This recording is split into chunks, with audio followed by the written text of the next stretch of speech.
প্রিয় ভাই বল, যাদের শরীর নাফাক, পেশাব পায়খানা করে ঠিক মতো টয়লেট পেপারও ব্যবহার করো না, পাক নাফাকের, বিশেষ করে পেশাব করে যারা পাক নাফাকের ধারো না, এই নাপাক শরীর নিয়ে তুমি কোথায় যাবা ভাইয়া?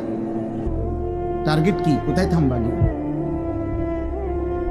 আজকের রাত যে তুমি সারা রাত মোবাইলে ছবি দেখা রাত 2টায় ঘুমায় গেলা, ছবি দেখতে দেখতে, উলঙ্গ নাচ দেখতে দেখতে এক সময় ক্লান্তিতে তোমার যে ঘুম চলে আসছে, এই ঘুম যদি আর না ভাঙে, বলো না বাপ।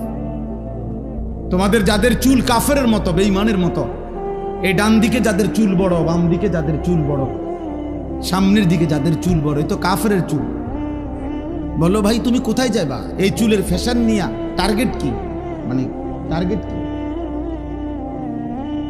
কোন নারীকে দেখানো? তো আমরা পাঞ্জাবি টুপি পরে, আমাদের কি বিবি মিলে নাই? এই পৃথিবীর টুপি দাড়িওয়ালা তাহলে বিয়ে করে নাই? তো তুমি কোন দিকে যাচ্ছ আমার দোস্ত? বলো।